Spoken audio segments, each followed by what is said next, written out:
Ever struggled with reading files asynchronously in your FastMCP resources while keeping the code clean and efficient?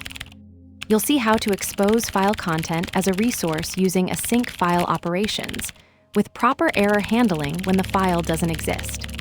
The pattern combines FastMCP's @resource decorator with aiofiles for non-blocking I/O, ensuring your server stays responsive even when dealing with file operations. Import aiofiles.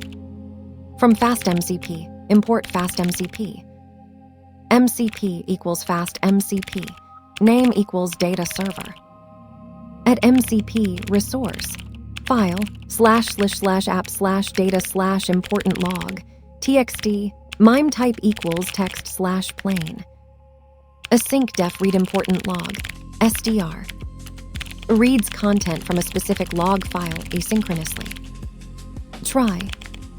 Async with aiofiles, open, /app/data/important log, txt, mode equals R, as F.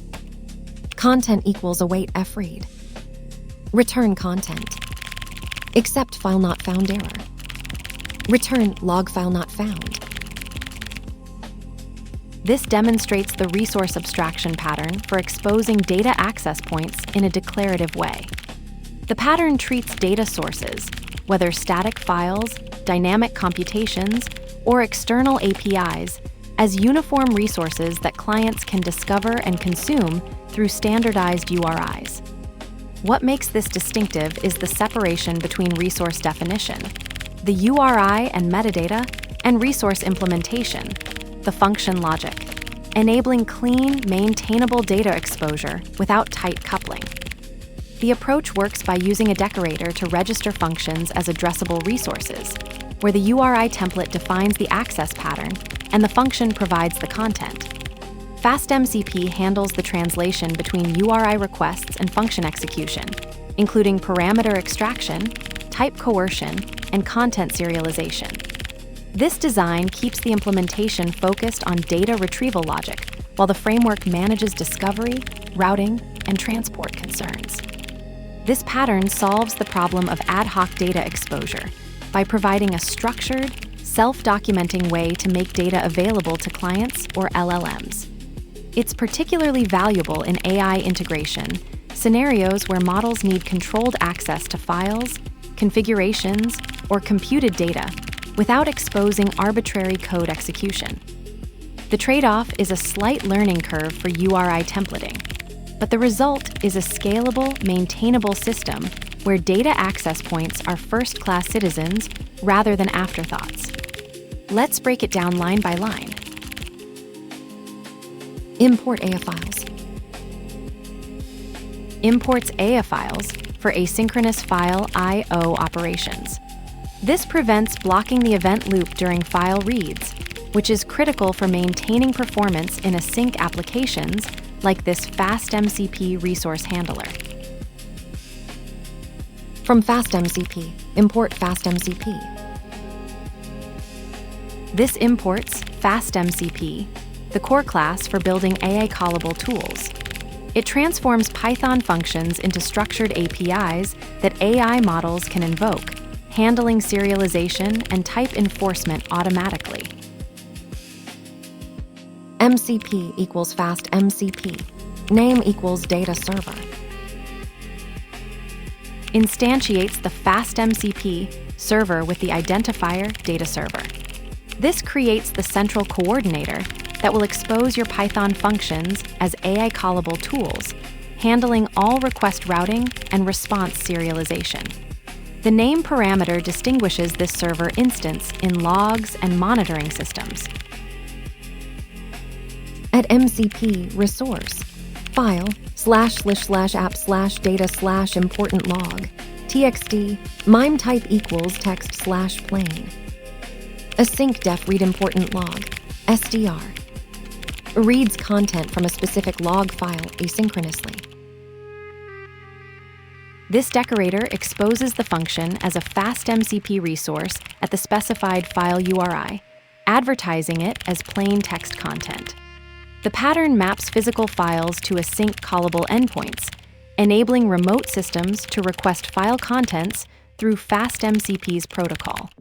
The docstring and type hint automatically generate the resource's metadata schema.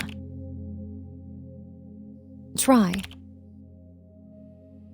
The try block initiates exception handling, creating a controlled execution path for operations that may fail. In this context, it wraps file operations that could raise file not found error, ensuring graceful failure instead of crashing. This is the standard defensive programming pattern for handling predictable error conditions. Async with aiofiles. Open /app/data/important log txt mode equals R as F. This uses the Async context manager pattern with aiofiles to safely open the file. The async with ensures proper file handle cleanup after reading, preventing resource leaks, while allowing non-blocking I/O operations. Critical for production systems where file handles must be managed reliably. Content equals await fread. This awaits the asynchronous file read operation, suspending execution until the content is fully loaded. Critical for non-blocking I/O in async contexts, it prevents thread starvation while waiting for disk operations. The pattern mirrors standard async await usage, where I/O-bound operations must yield control to the event loop. Return content. This returns the file content to the caller, completing the FastMCP resources contract. Without an explicit return, the function would implicitly return none, breaking the expected text plain response type. The try except ensures either valid content or a meaningful error message is always returned. Except file not found error. This exception handler catches missing file scenarios, preventing unhandled crashes when the log file doesn't exist. It's defensive programming. The function returns a user-friendly message instead of raising an error, maintaining predictable behavior for callers. This pattern is essential for production systems where file availability isn't guaranteed. Return log file not found. This is graceful error handling for missing files. When the log doesn't exist, it returns a user-friendly message instead of raising an exception, preventing crashes in the API response. This pattern maintains consistent string return types whether the operation succeeds or fails. Resource registration patterns. FastMCP's dual approach to resources, decorator-based for dynamic content and class-based for static assets, creates a spectrum from executable logic to declarative data exposure. The URI scheme determines routing behavior, where file // triggers file system operations while resource // remains purely virtual. This separation lets you model both active processes and passive data through the same interface. The resource that never changes answers every request differently.